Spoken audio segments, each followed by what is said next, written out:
सोसायटीतल्या सर्व महिलांनी केली टेरेसवरती भेळची पार्टी। तर छान अशी भेळ आम्ही केली होती सर्व महिलांनी मिळून भेळची पार्टी। तर इथं आवाज काय व्यवस्थित येत नव्हता, त्यामुळं मी माझा आवाज म्यूट केला आणि सगळेजण बोलत होते ना, त्यामुळं आवाज खूप असा सगळ्यांचाच येत होता, त्यामुळं मी म्यूट केला। तर व्हॉइस ओव्हर करते।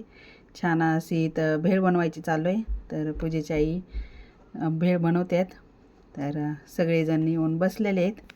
मागच्या वेळेस पण अशीच आम्ही पार्टी केली होती, तर घरून सगळ्यांनी बनवून आणलं होतं। खूप छान झाली होती मागच्या वेळेस पण पार्टी, तर प्रत्येकाने घरून बनवून आणलं होतं। तर छान झाली होती मागच्या वेळेस आणि आता पण खूप छान झाली भेळची पार्टी। मुरमुरे फरसाण ते एकत्रच आणलेलं आणि टमाटा, नंतर कैरी, कांदा, नंतर चिंच गुळाची चटणी, पुदिन्याची चटणी अशी प्रत्येकाने एक एक वाटून घेतलं होतं आणि ते प्रत्येकाने एक एक चिरून असं आणलं होतं। चटणी ही बनवून आणली होती। आमचा योगा ग्रुप म्हणून ग्रुप आहे।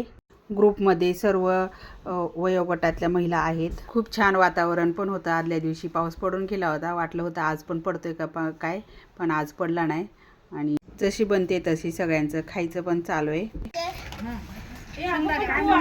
बोल बोल बोल ओवी।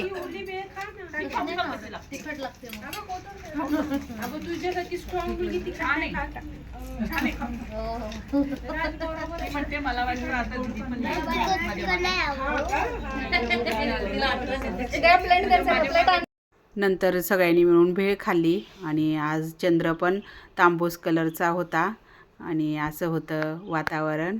तर खूप छान मस्त वाटलं।